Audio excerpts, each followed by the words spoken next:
Assalamualaikum warahmatullahi wabarakatuh. Kami dari kelompok 1 akan mempresentasikan chapter 3 dari mata kuliah Dinamika Kelompok, yaitu Inclusion and Identity. Anggota kelompok 1 mencakup Muhammad Raihan Laksal, Syakir Ali, Prameswari Jovita Astuti Putri, Muhammad Surya Wijaya, dan Angela Agatha Duana. Outline yang kami bahas itu terbagi menjadi 3, yaitu From Isolation to Inclusion, yang kedua itu From Individualism to Collectivism, yang ketiga itu From Personal Identity to Social Identity. Poin 3.1, From Isolation to Inclusion. 3.1a, the need to belong. Jadi setiap manusia ini memiliki kebutuhan need to belong terhadap sesuatu. Nah, need to belong itu apa sih? Need to belong itu adalah dorongan pasif untuk membentuk dan mempertahankan setidaknya hubungan interpersonal yang minimumnya bertahan, positif, dan berpengaruh atau berdampak bagi orang tersebut. Nah, dalam need to belong ini ada beberapa hal yang harus kita pahami terlebih dahulu. Pertama itu solitude and social isolation. Nah, Aristotle pernah mengatakan bahwa man is by nature a social animal, and an unsocial person who is unsocial naturally and not accidentally is either unsatisfactory or superhuman. Nah, jadi di sini itu seseorang digambarkan bahwa pada dasarnya membutuhkan untuk bersosialisasi dengan orang lain. Nah, orang yang tidak bersosialisasi itu digambarkan oleh Aristotle adalah seseorang yang tidak memuaskan dirinya sendiri atau seseorang yang memang super gitulah. Nah, di sini pula terkadang apa yang kita kenal dengan namanya social isolation ini bisa memberi dampak baik, seperti banyak penemu yang menemukan hasil temuannya saat menghabiskan waktunya sendiri, atau banyak orang yang memang menyukai menghabiskan waktunya sendiri. Tapi di mata orang banyak yang memandang bahwa social isolation ini hal yang buruk, sehingga kayak ada kesalahan persepsi yang biasanya menekan si pelaku social isolation itu sendiri juga. Nah, yang kedua itu ada social and emotional loneliness. Nah, perlu diketahui bahwa loneliness itu berbeda dengan alone, di mana kayak loneliness itu adalah stimulus fisiologis negatif yang merupakan sebuah reaksi akan kurangnya hubungan personal maupun sosial seseorang. Nah, loneliness ini dibagi 2. Pertama itu ada emotional loneliness yang disebabkan karena kurangnya hubungan jangka panjang, bermakna, dan intim dengan orang lain. Yang kedua itu ada social loneliness yang disebabkan ketika seseorang itu merasa terputus dari hubungan pertemanannya, kenalan maupun keanggotaannya dalam sebuah grup. Jadi ketika emang orang itu tadinya belong to grup A, tiba-tiba dia harus terpisah dengan grup tersebut, bisa terbentuk adanya social loneliness yang tadi. Case dan teori korelasi antara need to belong dengan film Coach Carter adalah ketika salah satu ketika Cruz memutuskan keluar ketika di tim basket Richmond ini, Coach Carter datang di mana pemain-pemainnya diharuskan untuk mengisi kontak yang di mana mereka juga harus menjaga akademiknya. Si Cruz kan nggak setuju. Dia memutuskan untuk keluar, tapi setelah beberapa waktu di mana emang tim basket Richmond-nya udah menang, di mana Cruz nggak suka dengan kayak gitu, dia kan mencoba untuk mendekati teman-temannya lagi kan setelah pertandingannya selesai. Mereka teman-temannya si Lyle, si Worm dan lain kan menuju ke tempat makan. Cruz berusaha mendekatinya, terus bertanya-tanya kepada mereka. Cuman Cruz merasa kayak udah nggak deket lagi dengan mereka gitu, dan dia merasa kayak tertinggal gitu ketika emang teman-temannya di dalam makan, sedangkan si Cruz di luar dengan saudaranya untuk nyetor uang, tapi saudaranya itu sadar ada yang aneh dengan Cruz, dan akhirnya nyerahin lagi uangnya untuk Cruz karena dikira Cruz emang butuh uang.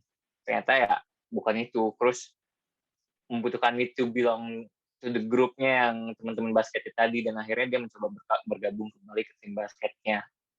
Yang kedua itu ketika Coach Carter ini udah dapat permission dari kelas sekolahnya untuk lihat raport, untuk lihat akademis dari anak-anaknya sesuai perjanjian. Dia nggak lihat kan raport-raportnya tuh nggak kumpul sama sekali di anak-anak tim basketnya. Akhirnya kayak datengin nyari informasi langsung mengenai anak-anaknya. Salah satunya tentang junior, masuk ke kelas langsung, kelasnya junior langsung. Dimana ya dari situ junior ketahuan jarang untuk masuk kelas gitu. Dan setelah itu ketika emang di gimnasiumnya, Coach Carter langsung marah dan langsung ngasih hukuman ke junior karena dia tidak mengikuti kontrak yang udah diberlakukan sejak awal. Junior gak terima, terus meninggalkan gym. Tapi setelah itu malamnya orang tua ibunya junior datang kan, buat kayak bilang kayak tolong diangkatlah hukumannya junior, karena emang ada scout juga yang nge-scout junior gitu buat jadi seorang pemain basket. Dan saat itu si Coach Carter minta juniornya juga ngomong langsung kan. Akhirnya junior minta maaf langsung dan mereka setuju gitu, kayak hukumannya diangkat dan diganti sama push up sama suicide buat si junior. Nah di sini gambarin kalau emang junior juga needs to belong to the group basketnya karena ada keperluan juga gitu.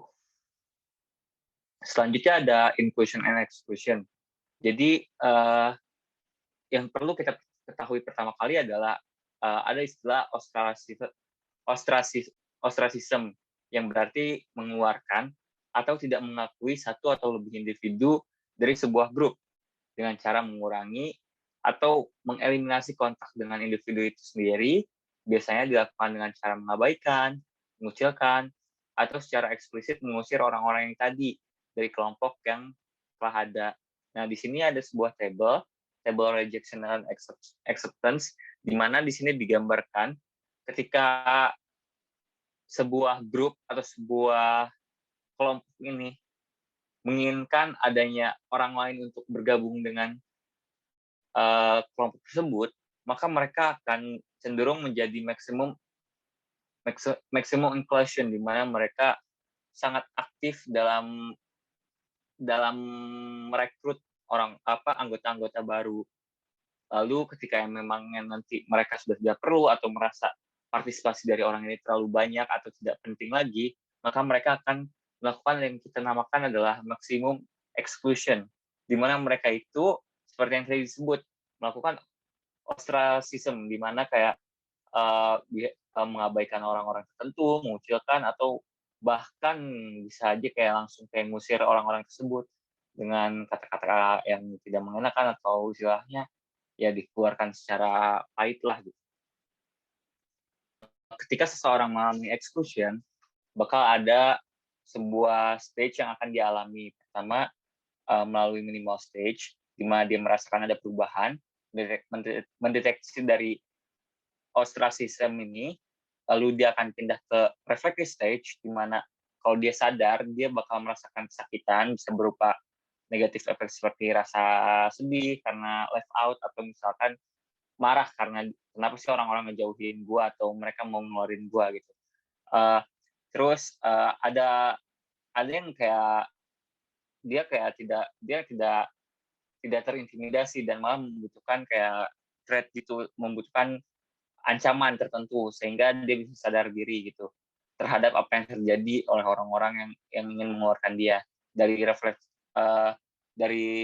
reflexive stage ini. Dia akan pindah ke reflective stage, di mana seseorang itu akan tetap mengikuti kegiatan-kegiatannya, mencoba untuk engage lagi dengan orang-orang tersebut,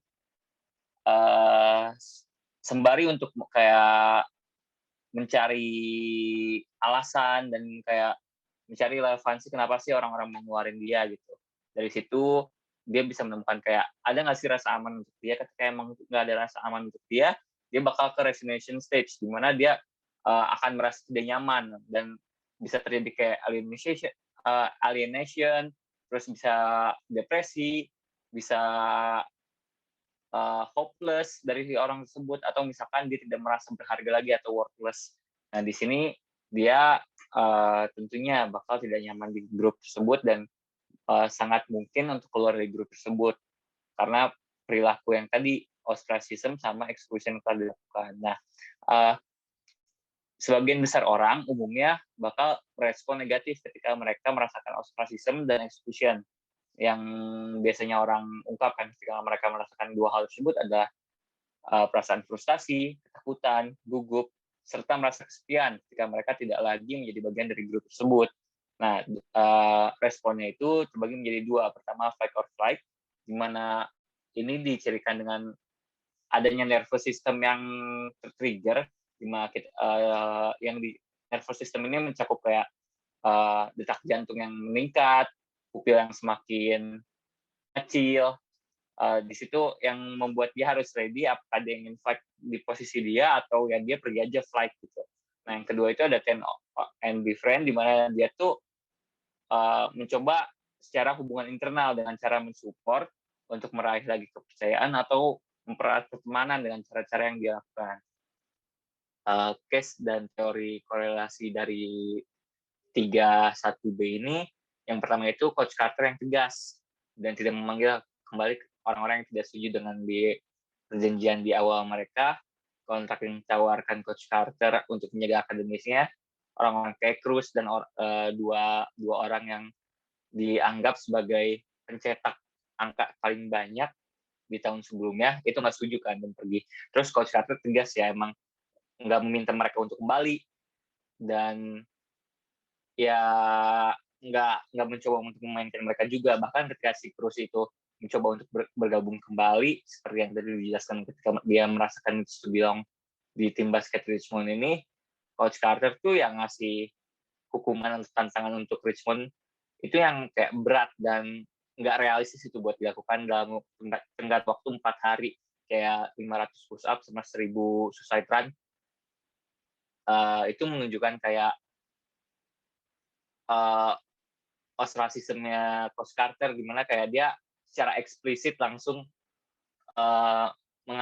menolak orang-orang tersebut yang udah menurut dia tidak sesuai dengan apa yang dia inginkan gitu.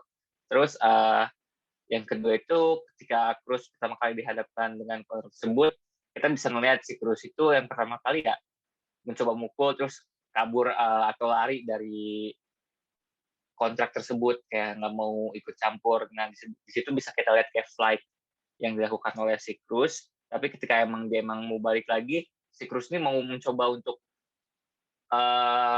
mengambil hukuman dan tantangan yang ada bentuk dari fight-nya si Cruz ini. Walaupun ya kita tahu sendiri kayak hukumannya tadi berat dan emang gak realistis untuk dilakukan. Nah, ini tuh contoh dari respon fight and flight-nya terhadap sebuah exclusion gitu dari si Cruz. Begitu sih sekian dari saya. Baik, selanjutnya saya Angela Agatha. Saya akan melanjutkan presentasi ini dengan topik inclusion dan human nature.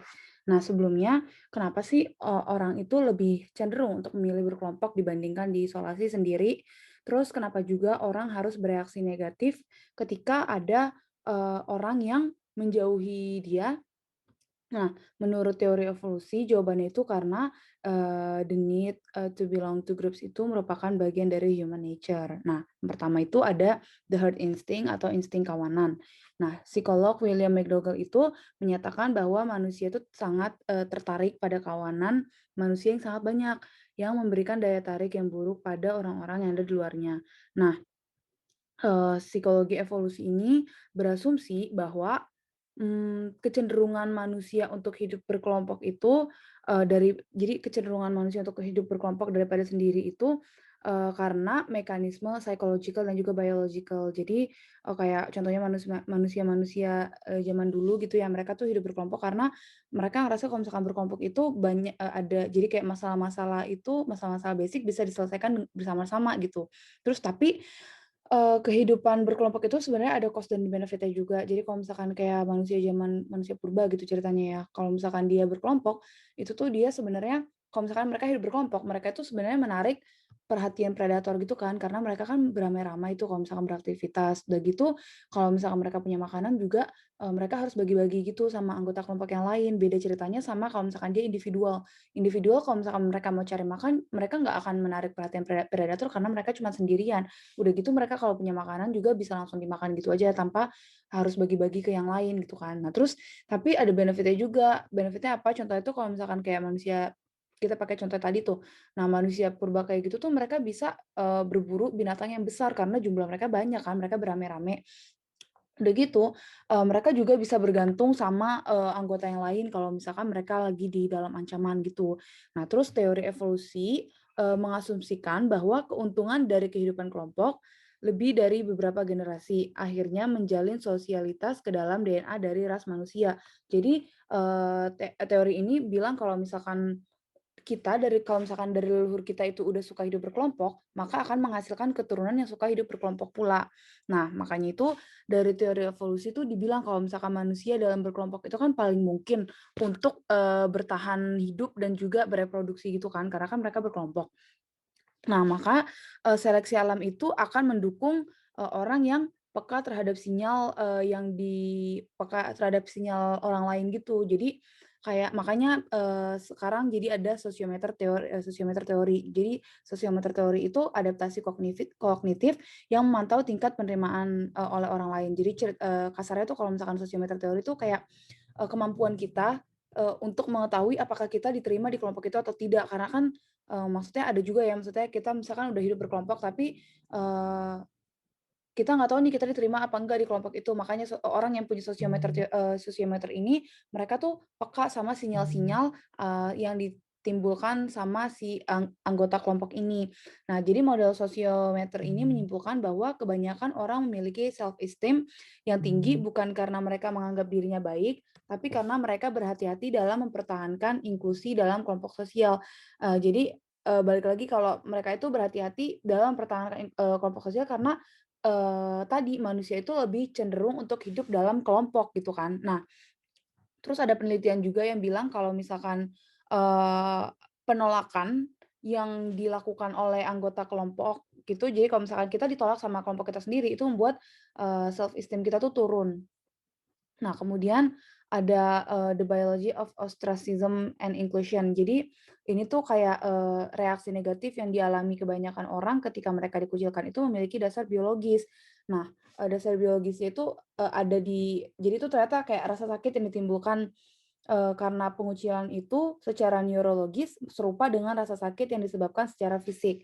Nah, neuroimaging research tuh bilang kalau misalkan ada hubungan antara, social pain dan juga, physical pain. Jadi, ada alat yang namanya magnetic, resonance imaging scanner atau fMRI. Jadi dia tuh kayak ngerekam, reaksi natural dari pengucilan gitu. Jadi dia tuh, eee kayak bisa ngerekam gitu, bagian apa yang, terdampak gitu loh dari pengucilan. Nah, jadi ternyata bagian otak ini yang ada di gambar ini, bagian dari anterior insula dan juga dorsal cingulate cortex ini, merupakan bagian yang, eee, mengeluarkan reaksi gitu loh ceritanya dari pengucilan itu sendiri. Makanya, rasa sakit yang ditimbulkan dari, social pain dengan physical pain itu tuh sama. Jadi karena ini, eee, karena ini tuh berbasis neural gitu, jadi obat yang dikonsumsi untuk sakit fisik,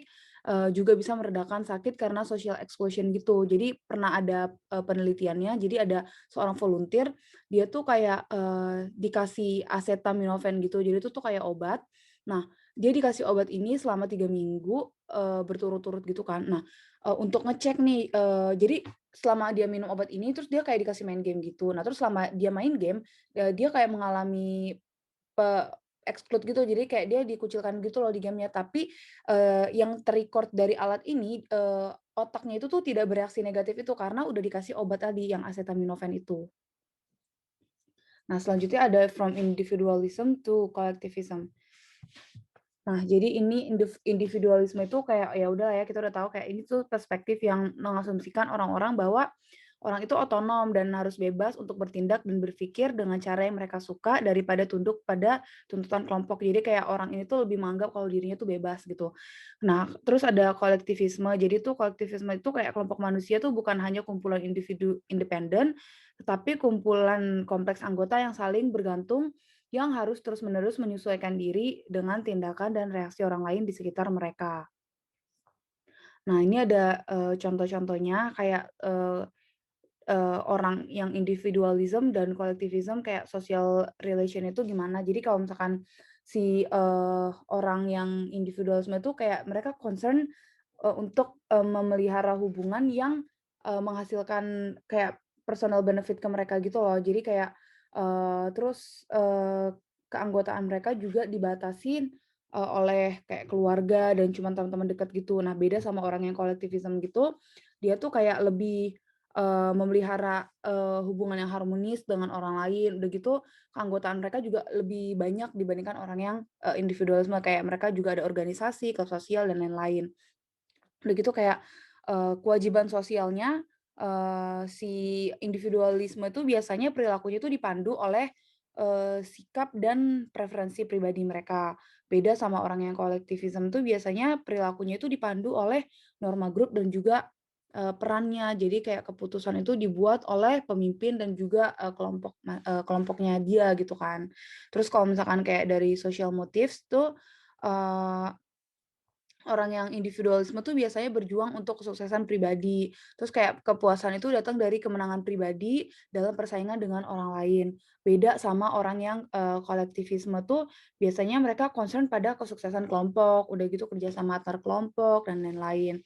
Udah gitu orang yang individualisme tuh biasanya social self-nya itu tuh, kayak jiwa mandirinya itu berdasarkan, personal personal seseorang gitu. Terus kayak mereka itu dirinya itu otonom dan juga unik. Nah, beda sama kalau misalkan orang kolektivisme itu, biasanya dia itu, dirinya bergantung pada hubungan tingkat kelompok, peran, dan juga identitas sosial, daripada kualitas pribadi individu.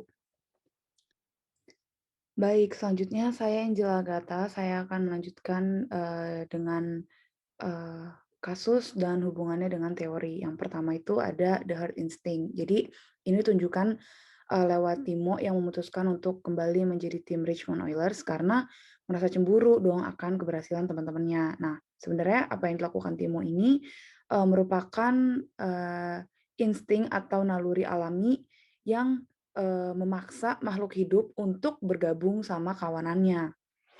Terus selanjutnya ada tim Richmond Oilers yang dicela atau diejek oleh tim lawannya. Nah, ini juga sesuai sama studi yang bilang kalau manusia itu tertarik sama, eee, kawanan manusia yang besar, kayak kumpulan manusia yang besar dan, memberikan, daya tarik negatif terhadap orang-orang yang ada di luarnya. Jadi, eee, orang itu biasanya memberikan, memberikan daya tarik yang negatif terhadap orang-orang yang ada di luar kelompoknya. Jadi contohnya kayak si lawannya dari si tim Richmond Oilers yang mencela atau mengejek gitu. Terus yang kedua tuh ada sociometer theory.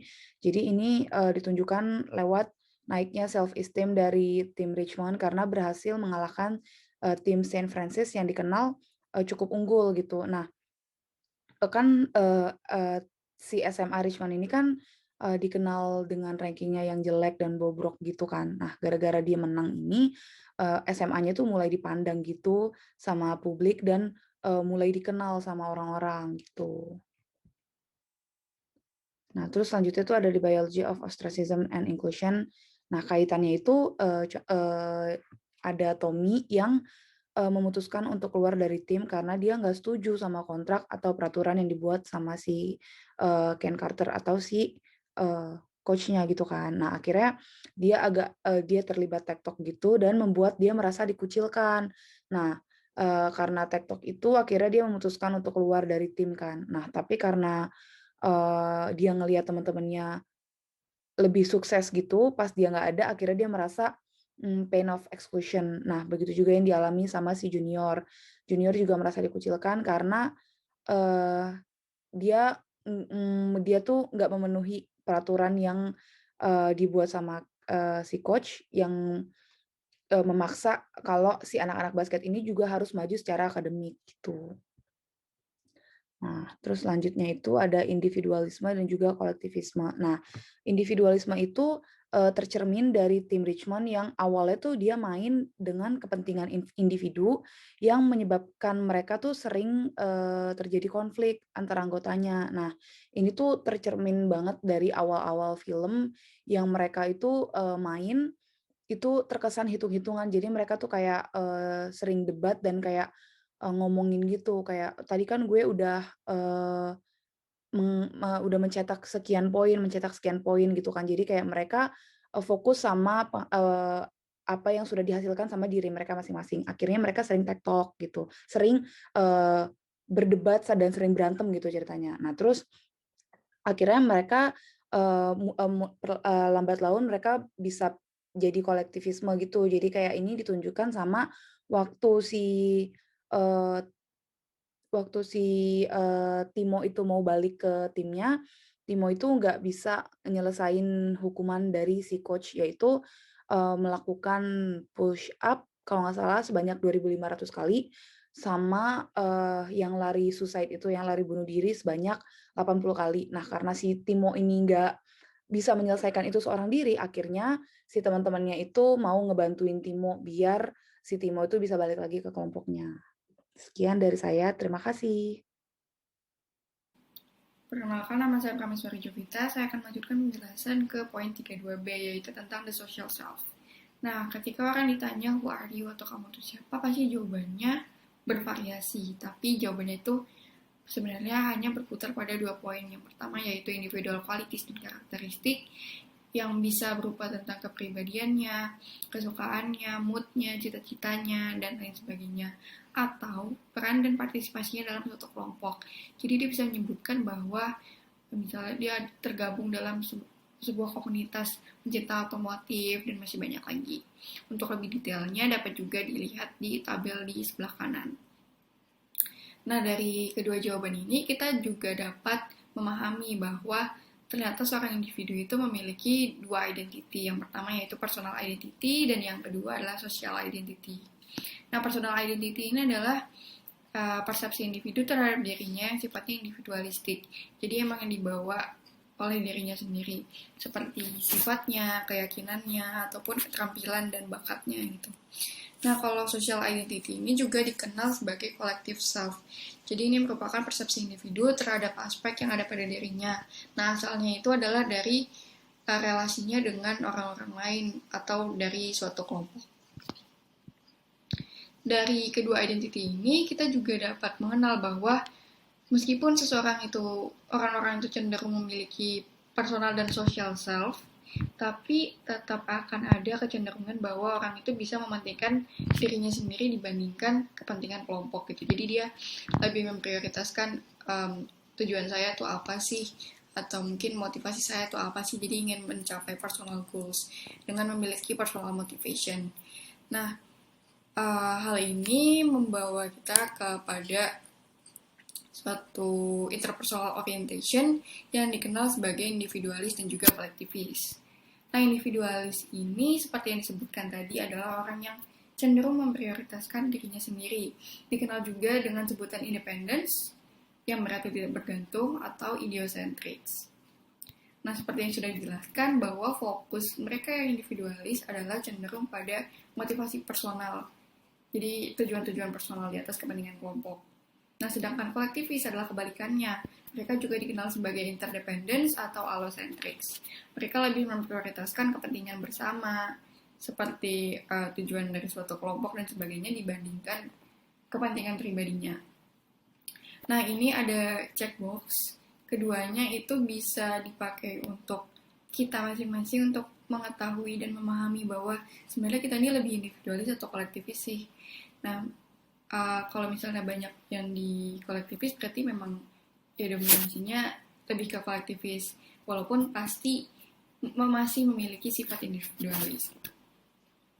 Di sini kita bisa melihat perbedaan lebih lanjut antara individualis dan juga kolektivis. Mulai dari individualis, biasanya mereka ini misalkan diminta untuk mendeskripsikan perilaku seseorang, mereka cenderung menghubungkannya dengan hal-hal yang sifatnya internal seperti karakteristik dan juga kepribadian.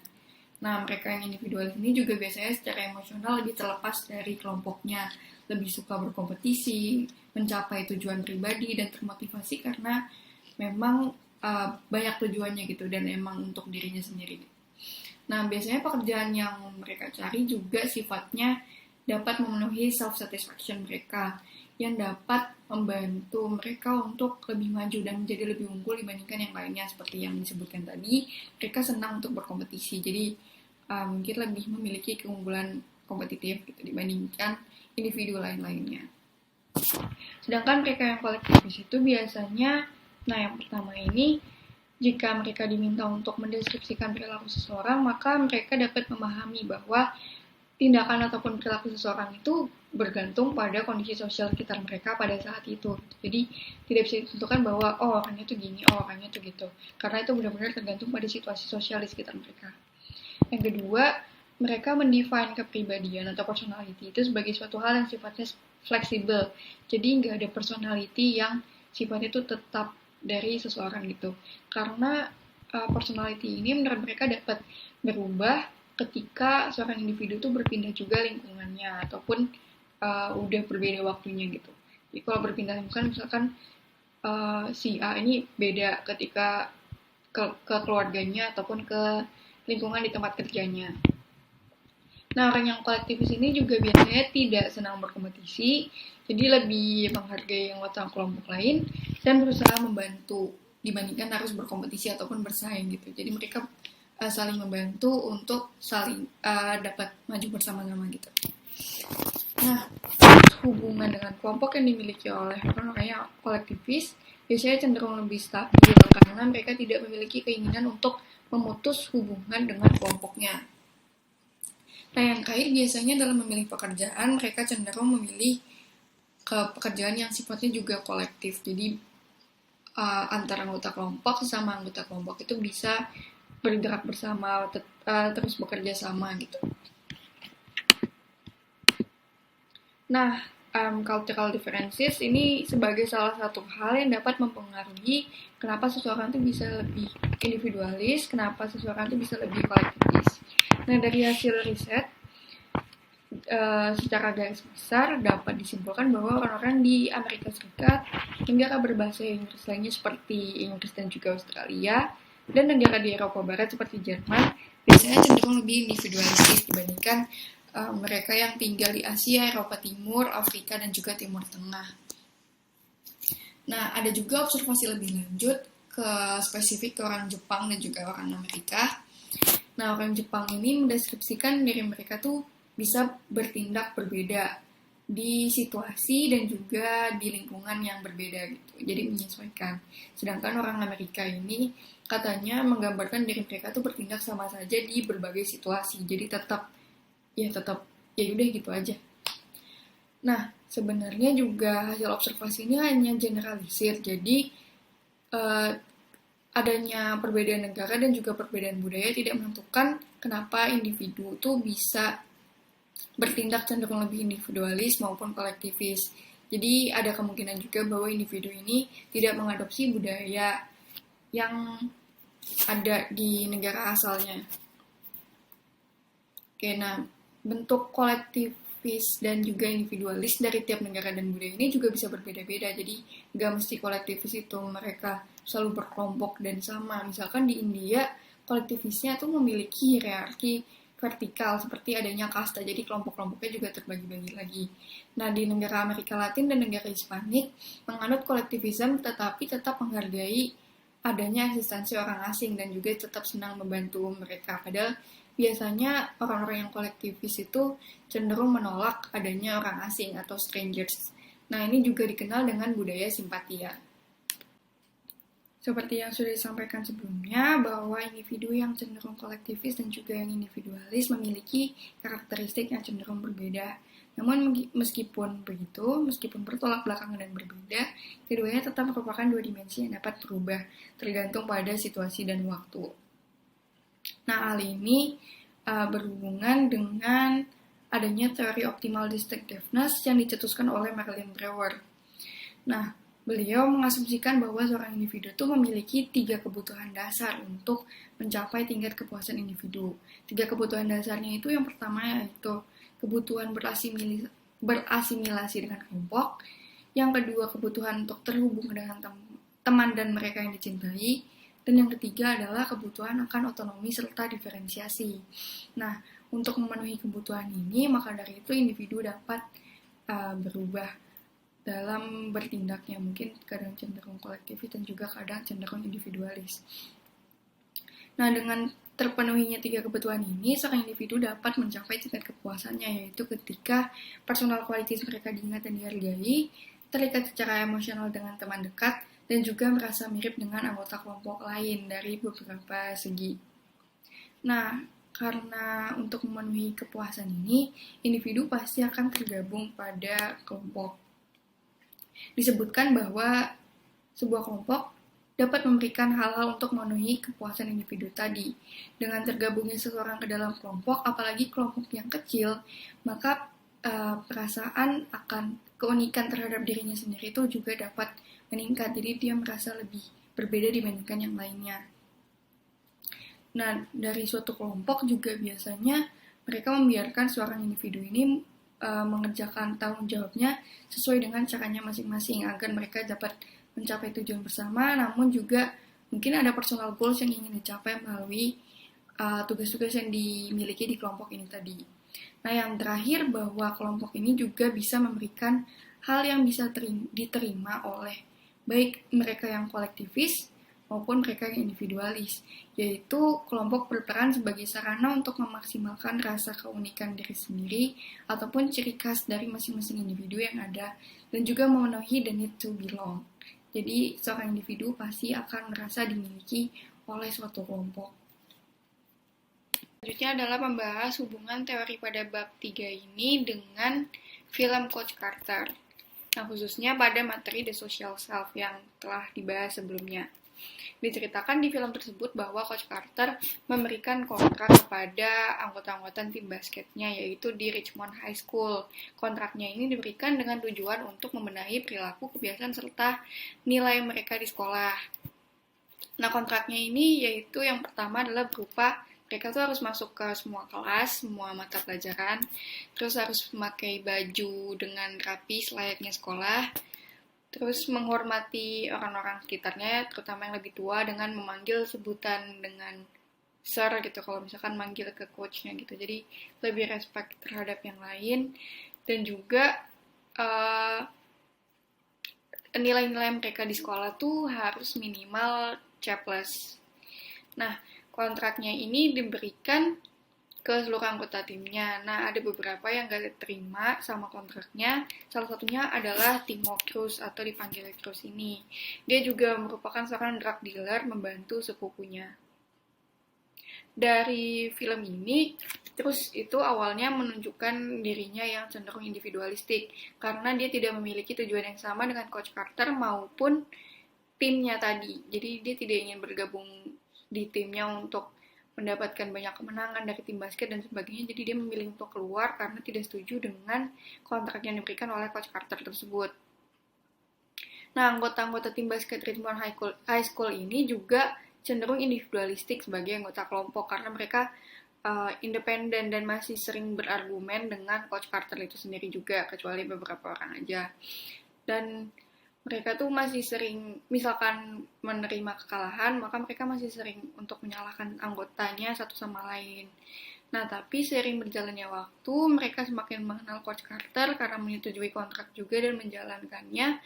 Mereka juga lebih memahami nilai-nilai apa yang perlu ada dalam kelompok. Makanya semakin lama mereka menjadi semakin interdependen.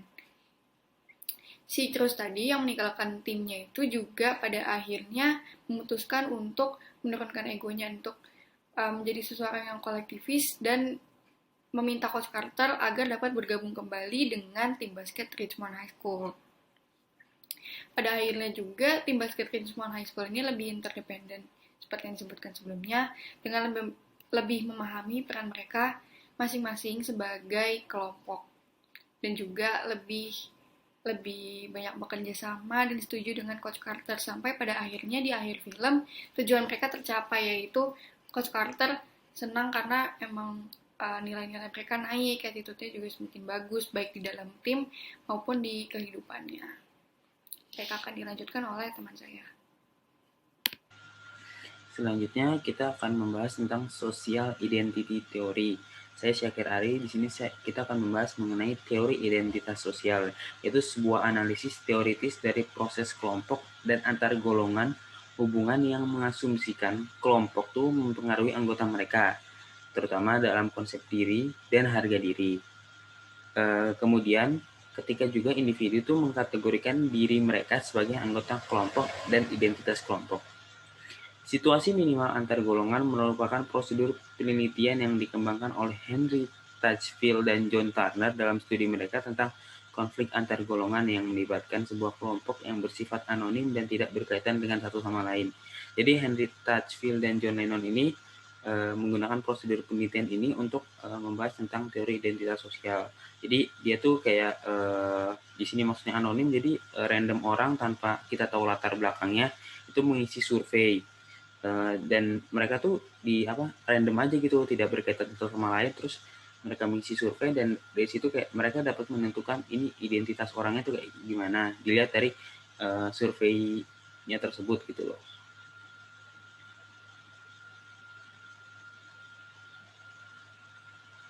Kemudian perkembangan seseorang anggota kelompok menjadi lebih kolektivisme melalui 2 tahapan, yaitu yang pertama ada kategorisasi sosial.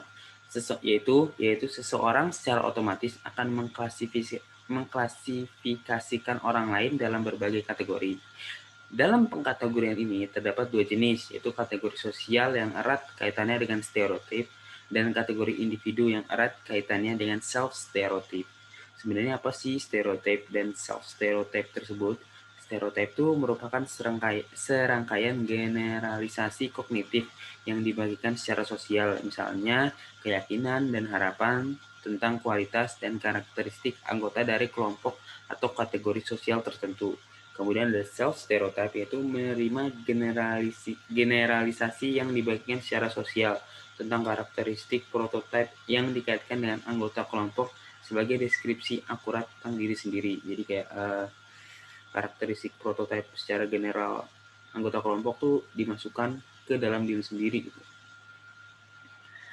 Selanjutnya yang kedua tuh ada tahap identifikasi, yaitu merupakan tahap ketika anggota kelompok melakukan ikatan dan mengakui karakteristik kelompoknya. Ketika seseorang menjalani tahap identifikasi ini dengan kuat, maka orang tersebut akan mengidentifikasi dirinya secara natural. Di buku itu digambarkan dalam 2 gambar ini. Yang pertama adalah self dan group. Nah, mereka tuh kayak semakin tumpang tindih, mereka tuh ikatannya semakin kuat. Jadi identifikasi dirinya tuh semakin kuat terhadap individu tersebut dan grupnya gitu. Dan tambahan juga dalam proses kategorisasi dan identifikasi ini berkaitan pula dengan pembentukan harga diri anggota kelompok. Harga diri anggota kelompok itu terbentuk oleh kualitas personal anggota kelompok tersebut dan juga penilaian anggota kelompok lain. Anggota kelompok yang bergabung dengan kelompok yang dianggap tuh prestisius memiliki harga diri yang lebih tinggi dibandingkan anggota kelompok yang berasal dari kelompok yang biasa-biasa aja. Terus individu-individu yang secara kuat terikat dengan kelompok menganggap apa yang dihasilkan kelompok adalah milik mereka. Ini mungkin terjadi sering di beberapa kelompok yang melakukan kegiatan bersama gitu, atau sesuatu hal yang dihasilkan bersama itu, maka anggota kelompok tersebut akan merasa wah ini dia bagian dari dia, dan dia tuh merasa memiliki hasil dari kelompok tersebut gitu loh. Kemudian juga seseorang juga cenderung lebih menguatkan hubungan mereka terhadap kelompok yang sukses dibandingkan kelompok yang gagal gitu. Terima kasih, sekian dari saya. Selanjutnya akan dilanjutkan oleh teman saya.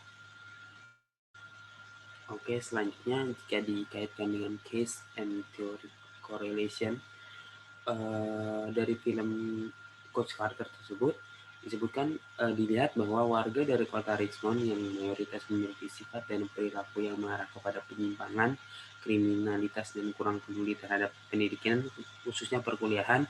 Bahkan di SMA Richmond itu sendiri hanya mampu meluluskan 50% anaknya dan 7% yang melanjutkan ke bangku kuliah. Itu menciptakan stereotip dan identifikasi sosial warganya tersendiri.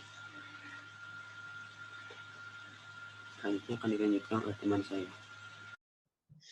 Ya, terima kasih atas kesempatannya. Sebelumnya, saya akan memperkenalkan diri terlebih dahulu. Nama saya Muhammad Ryan Aksal. Saya akan menjelaskan bagaimana bentuk motivasi yang dimiliki oleh individu dan yang terbentuk akibat adanya social identity. Pertama, individu cenderung untuk mengevaluasi harga diri mereka dengan nilai kelompoknya.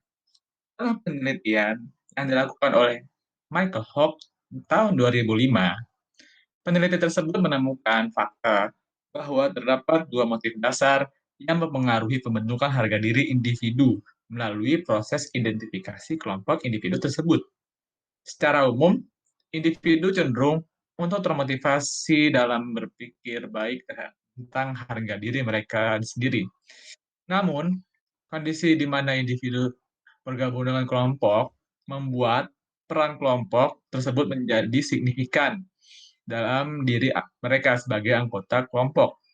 Hal ini membuat mereka akan mempertahankan harga diri mereka dengan cara mempertahankan nilai kelompok mereka.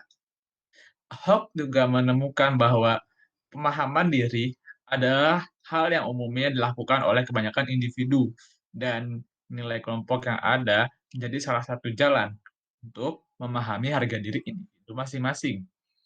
Nilai-nilai yang dimiliki kelompok tersebut akan terikat dengan harga diri anggota kelompok, dan secara tidak langsung, nilai kelompok akan mempengaruhi harga diri anggota kelompok. Percayakan diri individu nantinya akan terbentuk dalam dua hal, yaitu harga diri individu tersebut dan nilai yang didapatkan dari kelompoknya. Gambaran sederhana dari adanya teori ini di kehidupan nyata, yaitu bila di sini bila kita lihat bahwa banyak mahasiswa-mahasiswa UI yang ketika masuk UI, itu tuh mereka merasa kepercayaan diri mereka menjadi lebih tinggi dibanding mereka sebelum masuk UI.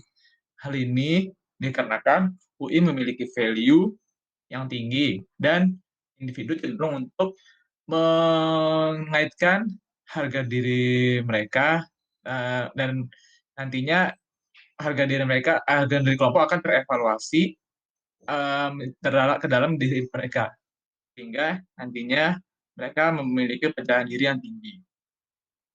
Di sini terdapat juga contoh kedua, yaitu di sini individu memiliki kecenderungan untuk melindungi nilai kelompok, di mana bila individu telah mengidentifikasi diri dengan kelompoknya, mereka cenderung akan membesar-besarkan perbedaan antara kelompoknya dengan kelompok lain, sehingga mereka akan menyangkal kenyataan bahwa kelompok mereka memiliki sifat-sifat negatif.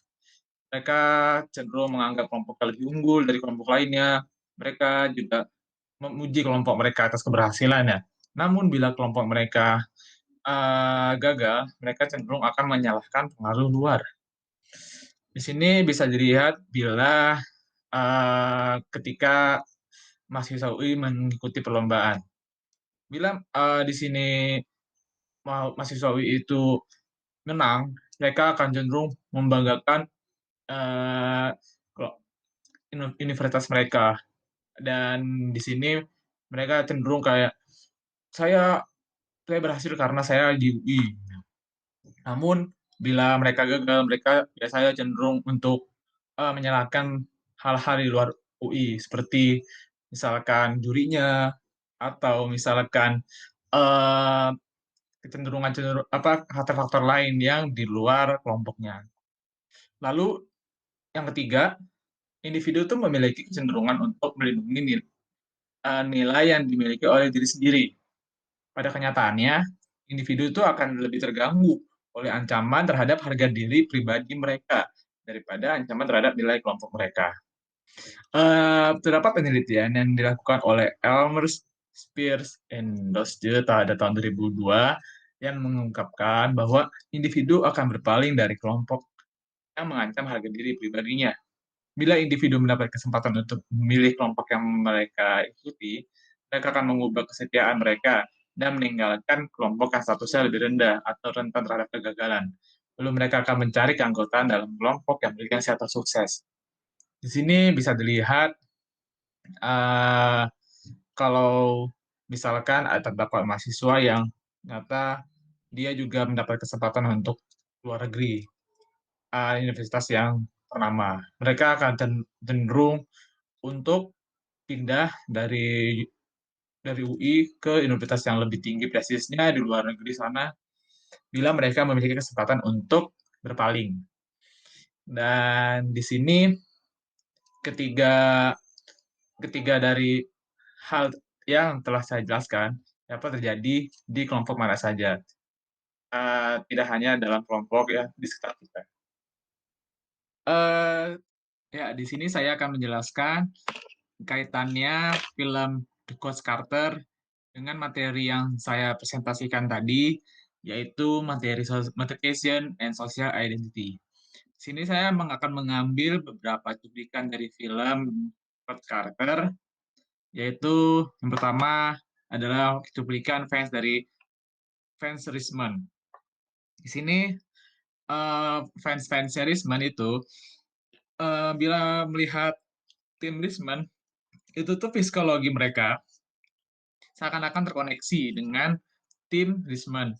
Bila tim Richmond menang atau menerima penghargaan, mereka akan ikut senang dan bangga secara otomatis. Namun, bila tim Richmond itu mengalami hal yang tidak mengenakan, seperti kalah atau mengalami nasib buruk, mereka akan cenderung mengeluarkan ekspresi negatif, seperti marah, sedih, tidak memiliki atau rasa tidak memiliki harapan, atau menunjukkan muka yang bingung. Di sini hubungannya dengan materi, kelompok ini akan cenderung mempengaruhi harga diri individu fans yang Richmond, yang nantinya tim Richmond ini ya sebagai nilai kelompok mempengaruhi nilai harga diri individu tersebut. Bila timnya menang, mereka akan merasa pede dan bangga. Namun bila timnya sedang kalah, mereka akan sedih. Lalu terdapat juga cuplikan ketika ada perkelahian di lapangan. Dalam film tersebut tidak jarang terlihat tim Richmond itu bertengkar ketika permainan sedang berlangsung. Di sini dengan alasan sejumlah pelanggaran dilakukan. Nah, di sini jika terdapat salah satu teman yang terancam, maka yang lain juga akan membelanya. Jadi di sini tim Richmond ini nih anggotanya itu merasa mereka harus melindungi kelompoknya dan juga anggota yang di dalamnya, bagaimanapun itu, dari aspek-aspek luar. Mereka cenderung membedakan kelompok luar dengan kelompoknya, yang mereka melebih-lebihkan kelompoknya, tim Richmond sendiri, namun mereka cenderung meng-underestimate atau merendahkan tim-tim atau kelompok-kelompok di luar tim Richmond. Di sini juga ada cuplikan ketika Coach Carter itu mundur dari tim Richmond. Di sini keadaannya memang si Coach Carter ini disebabkan karena dipecatnya dari sekolah. Namun Coach Carter ini ketika diminta kembali lagi oleh sekolahnya, si Coach Carter ini tetap menolak karena dia yakin dengan visi dan misi yang dibawanya, karena di sini visi dan misi yang dibawanya itu tuh si Coach Carter merasa lebih baik dia tidak berada di tim Richmond lagi. Dia merasa akan ada kelompok lainnya yang akan menerima dia yang sejalan dengan visi misinya. Sehingga dalam hal ini hubungannya dengan materi yang saya sampaikan sebelumnya, si Coach Carter ini cenderung melindungi diri sendiri demi kebaikan individu. Di sini si Coach Carter tidak berkompromi dengan keputusannya. Karena di sini Coach Carter merasa bahwa dia memiliki hal yang lebih baik daripada dia harus tetap di kelompoknya dengan status yang rendah menurut dia. Demikian, terima kasih atas perhatian kalian semua dan Bapak dosen. Apakah ada pertanyaan? Bila ada pertanyaan, Anda dapat menyampaikannya nanti setelah presentasi telah selesai. Terima kasih. Selamat pagi.